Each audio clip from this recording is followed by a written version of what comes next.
नमस्कार मित्रांनो, स्वागत आहे तुमचं आपल्या योजनाकार या यूट्यूब चॅनलमध्ये। तर मित्रांनो, पीएम किसान महासन्मान निधी योजनेच्या हप्त्यासंदर्भात तसंच नमो शेतकरी महासन्मान निधी योजनेच्या हप्त्यासंदर्भात सर्वात मोठा निर्णय आपण महायुती सरकारचा जाणून घेणार आहोत। तत्पूर्वी आपल्या यूट्यूब चॅनलला सबस्क्राईब करा, बेल आयकॉनला ऑल प्रेस करा।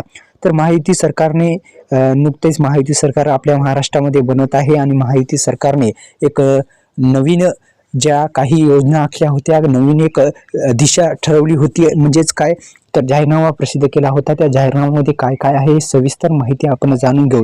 तर माझी लाडकी बहीण योजनेअंतर्गत रक्कम सध्याच्या 1,500 वरून प्रति महिना 2100 रुपये करणार असं त्यांचं एक पहिलं मोठं आणि वाढवण्याचे आश्वासन पक्षाने दिलेले आहे। म्हणजे महायुती सरकारनं 1,500 वरून आम्ही 2100 रुपये करू असं सुद्धा म्हटलेलं आहे। दुसरं म्हणजे हा उपक्रम महाराष्ट्राच्या इतिहासातील सर्वात मोठा मानसिक डीबीटी हस्तांतरण जे हस्तांतरण आहे ते आम्ही करणार आहोत। डीबीटी मार्फत प्रतिवर्ष 25,000चा लाभ देईल आणि राष्ट्रवादीच्या जाहीरनाम्यात 11 नवीन आश्वासने सुद्धा त्यांनी दिलेली होती।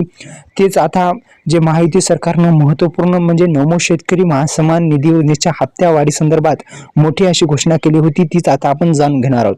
तर पीएम किसान आणि नमो शेतकरी महासन्मान निधी योजना ही एकत्रित असल्या कारणामुळे नमो शेतकरी महासन्मान निधी योजनेचे आता जे प्रतिवर्ष जे आहे ते 12,000 वरून आम्ही 15,000 रुपये करण्याचं आश्वासन दिलं। तर दुसरं म्हणजे शेतकऱ्यांना 3 लाखापर्यंत जे कर्जमाफी आहे ती सुद्धा करण्याचं आव्हान त्यांनी दिलं। तर अशा पद्धतीने तसेच सोयाबीन आणि सोयाबीनाचे 6,000 पर्यंत आम्ही भाव वाढवतो, म्हणजे 6,000 रुपये करूत असं सुद्धा आश्वासन त्यांनी दिलं। तर म्हणजे महायुती सरकारने असे बरेच काही जे आश्वासने आहेत ते दिले होते, जाहीरनामा प्रसिद्ध केला होता। तर अशा पद्धतीने असा जाहीरनामा होता। लवकर शेतकऱ्यांना जे 15,000 रुपये आहेत ते मिळणार आहेत, वार्षिक 15,000 रुपये मिळणार आहेत। तसेच आपल्या यूट्यूब चॅनलला सबस्क्राईब करा, बेल आयकॉनला ऑल प्रेस करा। धन्यवाद।